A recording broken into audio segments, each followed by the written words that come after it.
All right, any off-topic questions? None? Yes, sir. Mr. Barrett, in the debate last night, both candidates were confronted by a question about guns, specifically the automatic weapons that kill so many people. Each seemed to walk away from the question pretty gingerly. What reaction do you have? Well, I think, number one, that it's unfortunate that it required an outraged member of the public and not the National Press Corps, which just seems to have written off the issue to force the candidates to answer the question. I'm glad that she did it, even though neither candidate said what they are going to do.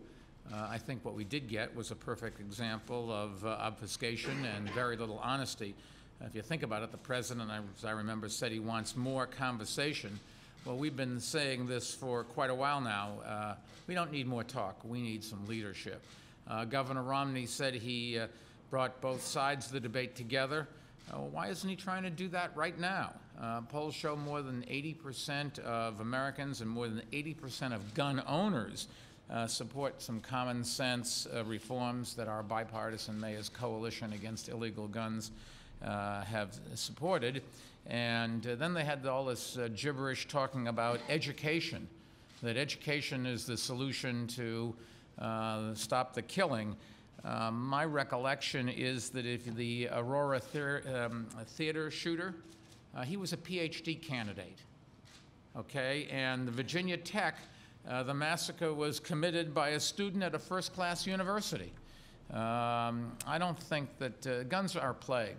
And I don't think education is going to keep guns out of the hands of gang members. The solution is to prevent all people who shouldn't have guns from getting them.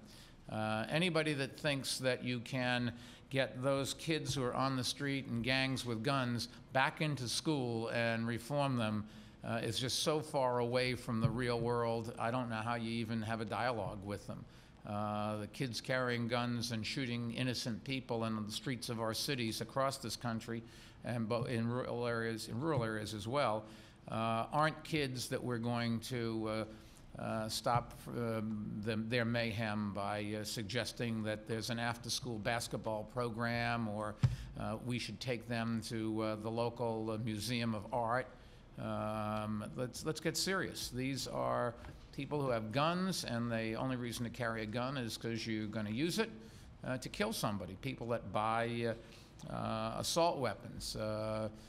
Governor Romney signed an assault weapon ban. Today, he's changed his mind. The president campaigned 4 years ago on a bill. He was going to introduce a bill to ban assault weapons. The bill never saw the light of day. Romney said, automatic weapons are already banned. Yes, it's true, machine guns are banned, but a semi-automatic weapon, which is what an AK-47 is, that's not banned, and you can pull a trigger awful fast. The difference really escapes me. I think, one candidate's had 4 years to do something and hasn't, and the other candidate says he won't even do what he once did. President Obama spoke of comforting families after a shooting. Well, a lot of those families are demanding a plan from both candidates, and neither has delivered. And it's one thing to say, I feel your pain, but it's an awful lot more humane and shows an awful lot more leadership to stop the pain from occurring in the first place. We had something like 270,000 people who signed a petition demanding a plan from both of these candidates to say what they would do in the next 4 years. In the next 4 years, there'll be something like 48,000 Americans killed with guns. I think that's a serious issue that we should start focusing on, and words aren't, empty promises aren't what's going to do it, or flip-flops.